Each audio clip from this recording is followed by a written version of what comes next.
Yogi Clan, welcome back to Yogi Cycle Service. Do you have a 2014 to 2016 Mt Rushmore bike? And if you do, touring bike that's liquid cooled? And if you do, has your water pump gone out on it?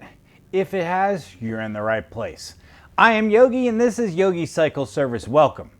I hope this video helps you out. It is something I wasn't expecting to have to do on my motorcycle, but hey, here we are. My water pump is out. So I'm hoping that this video helps you if your water pump is out. And here at Yogi Cycle Service, we do everything motorcycle related to help you save some money. So if it has broken on my bike, then I have fixed it on my bike and we've recorded it and bring it to you so it can help you and give you the confidence to do your own repairs and save you some money. And that's what Yogi Cycle Service is all about. We do everything motorcycle related or Yogi related.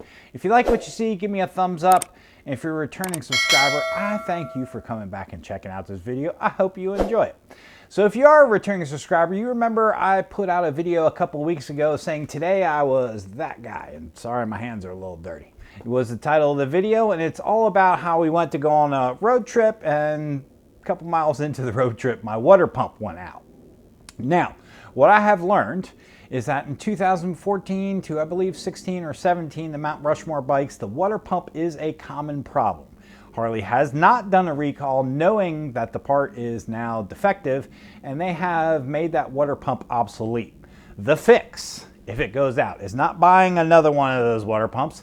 It's actually buying the same water pump as on the M8s, and you can get a conversion kit to put it onto your Mt Rushmore bike. So, that said, there are a couple other videos out there on how to do this replacement. I know there's one, it's a 3-part series. I don't remember the name of the YouTuber who did it, and he does an okay job showing it how to replace this. And I tried to film it on Bertha here myself, but you know what? Unless you take the front wheel off, unless you take the front fender off, since it's so far down inside, it's really hard to film. And I wasn't about to take my front wheel off or my fender off in order to film it. So I do have some footage that I can show you doing the disconnection, but you know, I think filming it this way will make it much easier. That said, I'm not 100% sure I got these hoses put back on correctly, but here is the water pump that I took off. And I think by showing you this instead of the video of me struggling trying to get this off, it's kind of easier when you see this instead of the new one.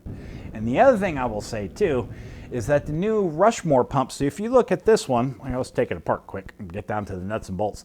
I believe this is your thermostat here. The new one, it's integrated. It's one solid unit. So let's take this off quick.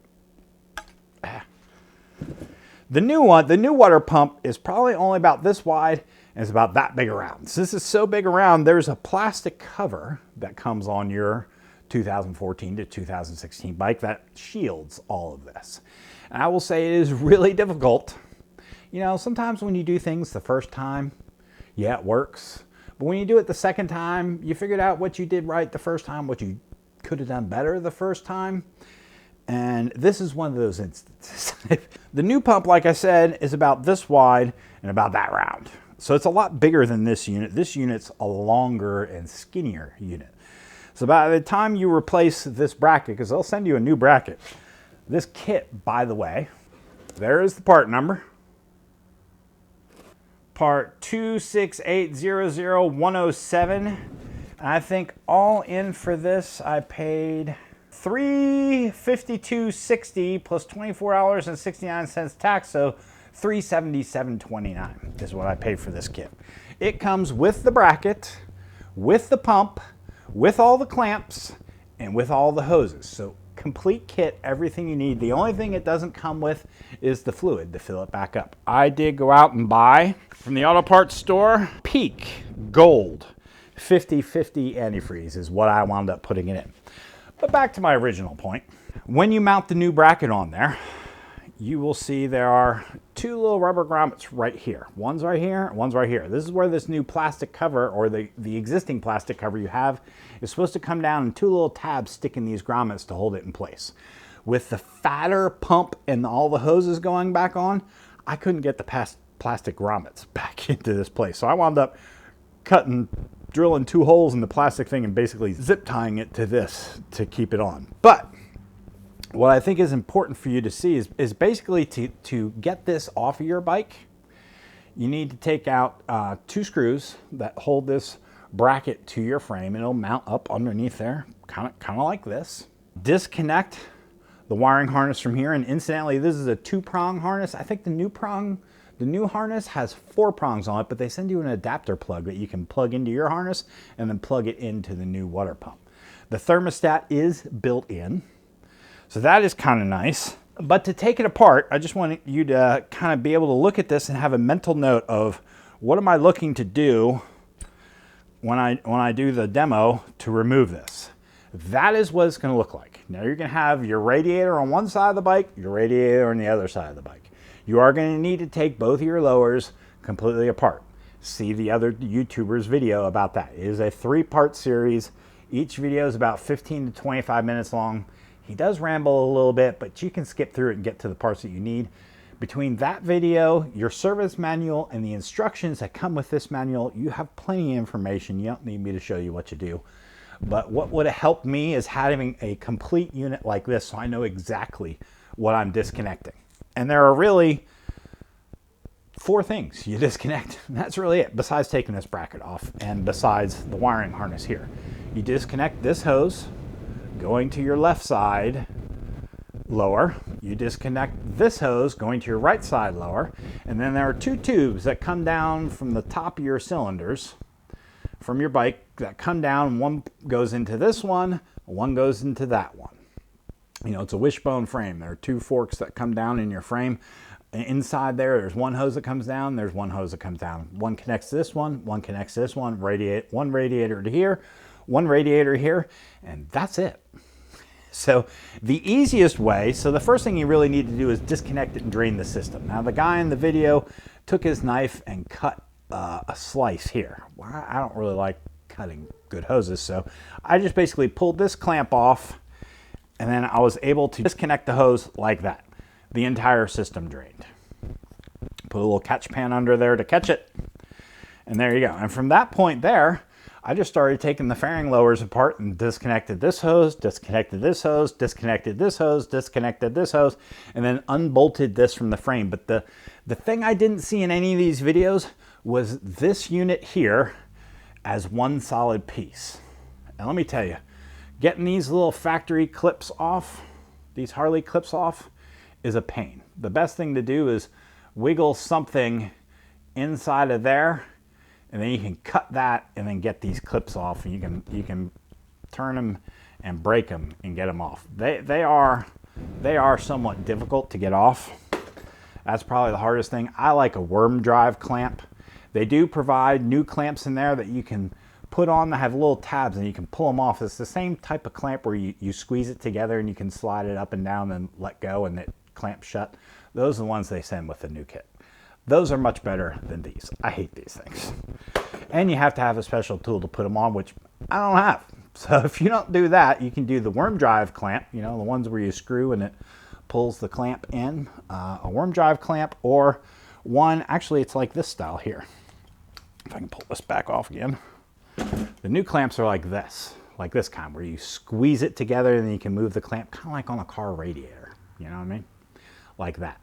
But I think the biggest thing for me on how to fix this that I wish I had that I didn't have was somebody showing me, hey Yogi, this is what the thing looks like, so you know how to take it apart. Looks like this. So if you have an idea of what you're going after, it's so much easier to go after it. And that's really it. Pull it off there, pull this off of one lower, pull this one off your other radiator, this off of one down tube, and you know, one's a return line, the other is a supply line. Because that water is going to come through, go through your pump, go through the thermostat, and it's going to pump its way through the radiators and come back in here and then go back up to your engine. Is basically what it's going to do. So it's going to complete a cycle going through your engine, through the pump, through the radiator, through the other radiator, and back through the pump, and then back up into the top of your engine to cool off the top of the head. So I hope that this helps. I really, like I said, I wish I had this to look at.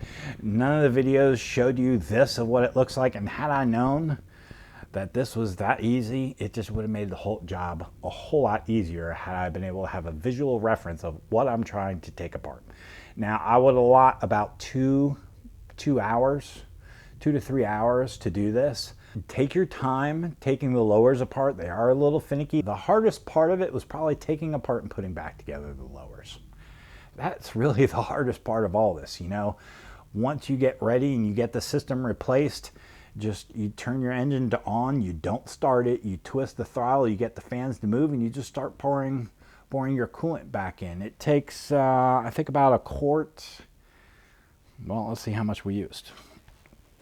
This, I think, is a 4-quart jug, maybe about a quart and a half, ballpark. So yeah, a little bit over a quart probably. So it wasn't a whole lot, you know. And you fill it up, you can fill it up from the top, use a funnel. Keep your fan running so it circulates it through and get all the air bubbles out. I would suggest probably, you know, after you get some miles on it, pop your cover back off, make sure your reservoir is full and it doesn't need a top off. Really not too hard of a job. The hardest part about it is really access. You know, I had my bike on the lift when I did it, but you know, that front tire and front fender is just right there, and it's really hard to access without removing your front tire or fender. And certainly, if it's something that we're going to film, I would have to take that front tire and fender off, because it's really, it's not a fun place to access. It's not very easy. So I didn't want to go through this whole long video on, hey, this is how you do it. And I mean, there is other information out there. The biggest thing to me is, what am I going after? What does this thing look like? And what do I need to expect? And what are the pitfalls? Really, there weren't many pitfalls. It's just trying to get that cover back on after you get the new water pump on, and making sure the cover fits, and routing your hoses the proper way, and making sure your hoses are going to the right spot. But it's really not that difficult. So I would absolutely encourage you, if you have some mechanical knowledge, don't be afraid to tackle this yourself. It's not really all that hard. You know, my thought was, well, maybe my thermostat died on this one here. And I thought, you know, to replace the thermostat with this pump that's got 75,000 miles, you know, I was reading things on forums where they were going out after 15, 20,000 miles. I'm like, you know what, I'm just going to bite the bullet, replace the whole thing instead of replacing parts, and then at the end of the day, replacing the whole thing anyways. So here we are. It is done. 2 to 3 hour job. I've had no problems since then. The bike has run great. I really wish Harley had done a better job at doing maybe a recall on this, but I think there are too many bikes out there that they didn't do a recall, but this pump is now obsolete.